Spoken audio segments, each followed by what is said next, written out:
अलग अलग जाति, धर्म और मजहब के जितने भी रहनुमा है, लीडर्स है, उन सभी को बुलाया। मैं आप लोगों को साफ तरीके से बता दूं कि कोई भी सियासी पार्टी ऐसी नहीं थी कि जिसको हमने पर्सनली मैंने लेटर नहीं भेजा। तमाम जाति के, चाहे वो ब्राह्मण महासंघ हो, सिखों के जितने भी गुरुद्वारा है उनके अध्यक्षों को, हमारे अंबेडकरी समाज के जितने भी प्रमुख नेता है उन सभी को, बोहरी समाज को, हमारे शिया भाइयों को, क्रिश्चियंस को, सिखों को, हमने सबको इसमें दावत दी थी। मकसद यही था कि आज कम से कम हमें ये तो पता चले कि ये जो हम पर लादा जा रहा है इसकी मुखालिफत जिस तरीके से पेश की जा रही है, जिस तरीके से इसको बताया जा रहा है कि ये मुद्दा जो है ये हिंदू और मुसलमान का मुद्दा है, मैं सबसे पहले एक बात यहां पर साफ कर दूं और यकीनन आप लोग इस बात की तायीद करेंगे। हम सब यहां पर जितने भी लोग मौजूद हैं, हम छत्रपति संभाजी महाराज का आदर करते हैं, सम्मान करते हैं, लेकिन आज जिस तरह से ये जो फैसला लिया गया है, अगर हम खामोशी से इसको सहते जाएंगे सिर्फ इसलिए कि कोई एक सियासी जमात सत्ता के अंदर बैठी है और उनके किसी नेता ने 25-30 साल पहले शहर के अंदर आया था और उसने ख्वाहिश जाहिर की थी और उसकी ख्वाहिश पूरी करने के लिए अगर औरंगाबाद वालों के साथ इस तरह का खिलवाड़ किया जाएगा और अगर अब भी अगर खामोश रहेंगे तो शायद हो सकता है कि आने वाली नस्लें हमसे पूछेगी, जब इस शहर का नाम बदला जा रहा था तो तुम क्या कर रहे थे। मैं समझता हूं कि जितने भी यहां पर लोग हैं, और मैं मेरी खुद की यह ख्वाहिश है कि मैं पैदा औरंगाबाद में हुआ हूं और इंशाल्लाह मैं मरना भी औरंगाबाद के अंदर ही चाहूंगा। उसमें मेरा बर्थ सर्टिफिकेट के ऊपर अगर औरंगाबाद है तो मैं चाहूंगा कि मेरे डेथ सर्टिफिकेट के ऊपर ही औरंगाबाद रहना चाहिए करके, और ये हम सभी लोगों की ख्वाहिश है। मुझे मालूम है कि हम अलग अलग राजनीतिक सियासी पार्टियों से ताल्लुक रखते हैं और रखना चाहिए, ये जमहूरियत की खूबसूरती है, लेकिन जब यह फैसला लिया गया, मैं मुबारकबाद देता हूं यहां के तमाम राजनीतिक पार्टियों का जो सत्ता के अंदर थे और जिनके नौजवानों ने, जिनके लीडरों ने एक मिनट का वक्त नहीं लगाया और सीधा अपने पार्टी के मुंह पर है तो इस्तीफा फेंक मारा कि नहीं, हमको पार्टी मायने नहीं रखती है, हमको हमारे शहर से मोहब्बत है। मुबारकबाद के हकदार है, लेकिन अब ये लड़ाई हमको कैसी लड़नी है, ये बात आप भी अच्छी तरह से जानते हैं, मैं भी जानता हूं कि आज मुल्क में जो हुकूमत है ये यहां पर कोई जमहूरियत अब बची नहीं है। हम डिक्टेटरशिप के एक दौर से में गुजर रहे हैं। डिक्टेटरशिप हमारे ऊपर हावी हो चुकी है कि मैं जो कहूंगा वो कानून है। कहीं ना कहीं हमें दोनों रास्तों का इख्तियार करना पड़ेगा। एक तो यह है कि औरंगाबाद के अंदर जितनी भी हमारी सामाजिक राजनीतिक संगठन है, पार्टियां हैं, हम सभी को हाथ में हाथ डालकर एक आवाज के अंदर एक नारा देना होगा कि नहीं, यह शहर औरंगाबाद था, औरंगाबाद है और इंशाअल्लाह औरंगाबाद रहेगा। और इसके लिए कहीं ना कहीं एक मैसेज उन सरकारों के पास जाना चाहिए कि तुमने मुंबई में बैठकर अगर कोई फैसला लिया है मेरे शहर के ताल्लुक से, मैं उसकी मुखालिफत करता हूं। कहीं ना कहीं हमें यह दिखाने की जरूरत है कि हम लोग तुम्हारे फैसले को मानने के लिए तैयार नहीं है। सभी लोगों को एक साथ आने की जरूरत है। मैं आज यहां पर जितने भी लोग, जितने भी राजनीतिक पार्टियों के लोग आए, मुझे सबसे ज्यादा खुशी हमारी एक जो बहन, जो पत्रकार तृप्ति डिग्गीकर, बहुत हिम्मत लगती है कि किसी को आकर अपने दिल की बात बोलने के लिए, मुल्क के अंदर तो मन की बात बहुत लोग बोल रहे हैं,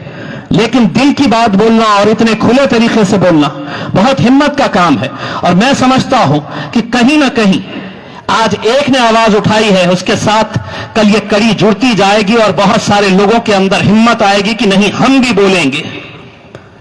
मुझे खुशी, पवन डोगरे को जब मैंने सुना था सोशल मीडिया के ऊपर, अफसर भाई को जब मैंने सुना था,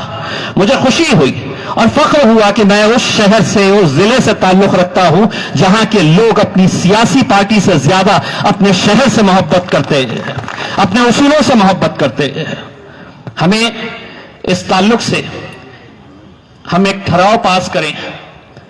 और अगर सबकी सहमति है तो मैं समझता हूं कि सरकार को एक ताकत दिखाने की जरूरत है, और वो ताकत हमें सड़क के ऊपर ही दिखाना पड़ेगा कि तुम्हारे इस फैसले की मुखालिफत तमाम जाति, धर्म और मजहब के लोग सड़क के ऊपर आकर कर रहे हैं। दूसरा यह है कि जो अदालती कार्रवाई है वो अदालती कार्रवाई होनी चाहिए, और उसके लिए जितने एक्सपर्ट्स हैं वो तमाम एक्सपर्ट्स, अभी कुछ दिन पहले ही हमने सुप्रीम कोर्ट के सीनियर लॉयर्स के साथ चर्चा की।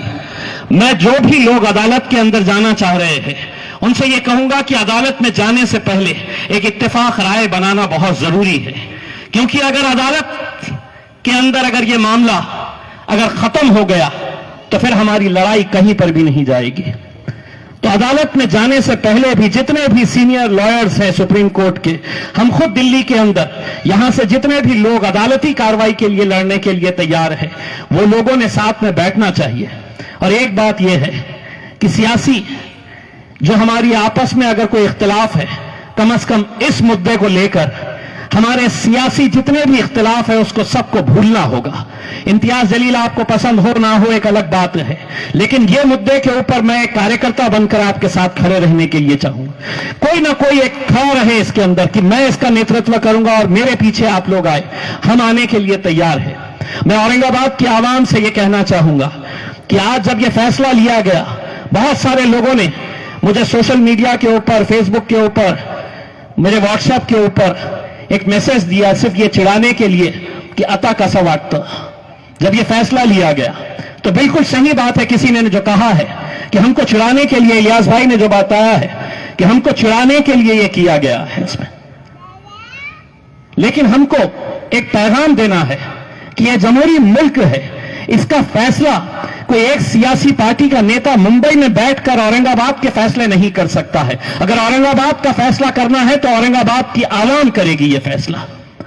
और यह मैसेज हम सबको मिलकर देना होगा। हम जो ठहराव पास कर रहे हैं उसके बाद हम आप लोगों से इत्तेफाक राय से पूछना चाहते हैं कि क्या हमको इस मुद्दे को लेकर हमें सड़क पर उतरने की जरूरत है। अगर आप हां कहते हैं तो हाथ उठाइएगा, तो हम इत्तेफाक राय से इसके बारे में हम फैसला ले सकते हैं। सड़क पे उतरने के कोई काम ही नहीं होता आजकल, सड़क पे उतरना जरूरी है। हम बिल्कुल इसके लिए कि इत्तेफाक राय से जो हम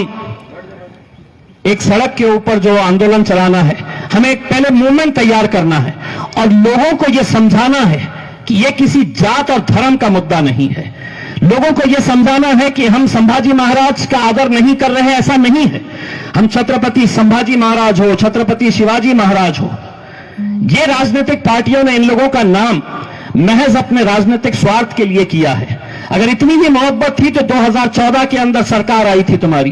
भारतीय जनता पार्टी की सरकार थी, शिवसेना की सरकार थी, पहले ही कैबिनेट के अंदर यह डिसीजन लेना था। लेकिन जब अपनी कुर्सी लड़खड़ाने लगी, जब अपनी सरकार गिरने लगी, तब उनको अपनी मोहब्बत जागने का एहसास हुआ कि नहीं, अब मुझे संभाजी महाराज ही बचा सकते हैं। ये सभी लोग जानते हैं यह किसी मोहब्बत के जरिए किया गया है या उनके प्यार में या उनके इज्जत के अंदर किया गया है, ऐसी बात नहीं है इसमें। और जैसे डॉक्टर साहब ने कहा है, क्या रिश्ता है, अगर आपको करना ही है तो आप में हिम्मत है क्या कि पूना के अंदर आप नाम पूरा पूना शहर खड़ा हो जाएगा आपकी मुखालिफत करने के लिए। हमारे पास ये इसलिए लादा जाता है कि उन्हें ऐसा लगता है कि औरंगाबाद की आवाम जो है वो बहुत सज्जन है, हर चीज बर्दाश्त करने की ताकत रखती है। लेकिन अब हमको उनको बताना पड़ेगा कि इस मुद्दे के ऊपर हमारी भी बर्दाश्त करने की ताकत खत्म हो चुकी है, हम भी सड़क के ऊपर आएंगे करके ये मैसेज हमको देना है। जो ठहराव हम पास कर रहे हैं,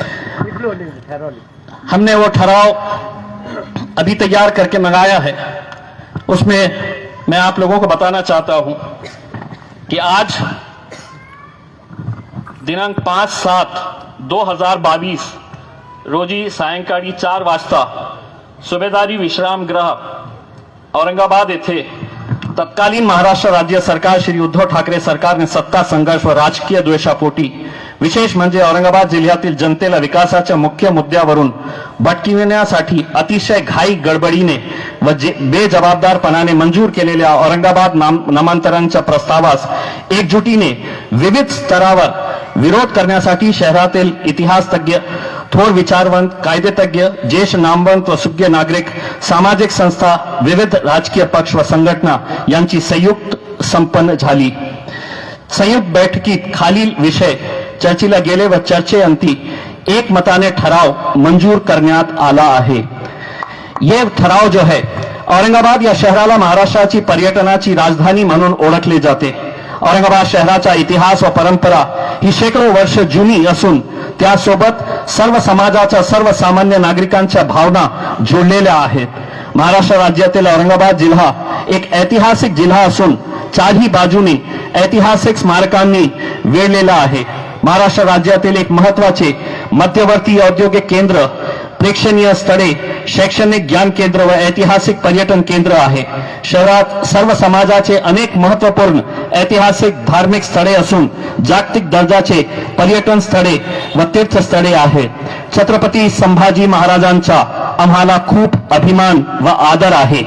फक्त राजकारण्यासाठी त्यांच्या नावाचा वापर काही राजकीय पक्ष करीत असून ही बाब दुर्भाग्यपूर्ण व निंदनीय आहे. फक्त महाराष्ट्रातील सत्ता संघर्ष व राजकीय द्वेषापोटी विशेष म्हणजे औरंगाबादेतील जनतेला विकासाच्या मुख्य मुद्द्यावरून भटकविण्यासाठी शहराचे नामकरण करण्यात आले असल्याने तत्कालीन महाराष्ट्र राज्य सरकार श्री उद्धव ठाकरे सरकारने सत्ता संघर्ष व राजकीय द्वेषापोटी तसेच विशेष म्हणजे औरंगाबाद जिल्ह्यातील जनतेला विकासाच्या मुख्य मुद्द्यावरून भटकविण्यासाठी अतिशय घाई गडबडीने व बेजबाबदारपणाने मंजूर केलेल्या औरंगाबाद नामांतरांच्या मंजूर झालेल्या प्रस्तावास एकजुटीने विविध स्तरावर विरोध करण्यासाठी शहरातील सगळे प्रमुख व्यक्ती आपल्या योग्य त्या सूचना मांडल्या. औरंगाबाद नामांतरांच्या प्रस्तावास एकजुटीने विविध स्तरावर विविध प्रकारे एकजुटीने विरोध करून लढा देण्याचा ठराव पारित करण्यात आला. ये ठराव हम एक मताने हम पास करना चाह रहे हैं. ये सरकार को हम भेजेंगे और यहाँ पर जितने भी लोग हैं उन सभी के सिग्नेचर्स यहाँ पर लिए गए हैं. हम सरकार को ये बताएंगे कि इतने इतने राजनीतिक पक्ष के प्रतिनिधियों ने अपने पार्टी की तरफ से ये फैसला लिया है, औरंगाबाद की तरफ से ये फैसला लिया है कि हम इसका विरोध करने वाले हैं. आगे की जो भी रणनीति रहेगी, हम औरंगाबाद के जितने भी सीनियर अलग अलग राजनीतिक पार्टियों के नेता है, गौतम खरात साहब हो, लांडगे साहब हो, रशीद मामू, मोहसिन भाई है, इलियास पहलवान, जितने भी यहाँ पर जितने भी सीनियर लोग हैं, इनके साथ एक महदूद एक लिमिटेड लोगों की एक मीटिंग कॉल करके एक कमेटी बनाई जाएगी और उस कमेटी के जरिए आगे बकले साहब और हमारे जितने भी अंबेडकरवादी कृति समिति के लोग हैं उन सभी को साथ में लेकर, बहुजन समाज पार्टी के लोगों को, आरपीआई के जितने भी नेता हैं उन सभी को लेकर हम एक मीटिंग करके फिर आगे की जो भी रणनीति रहेगी उसको हम सबकी सहमति से एक राय से हम इसको आगे बढ़ेंगे. बहुत बहुत शुक्रिया आप लोग यहाँ पर आए. इसके लिए सूचक और अनुमोदक चाहिए. जो भी मामू का नाम लगे.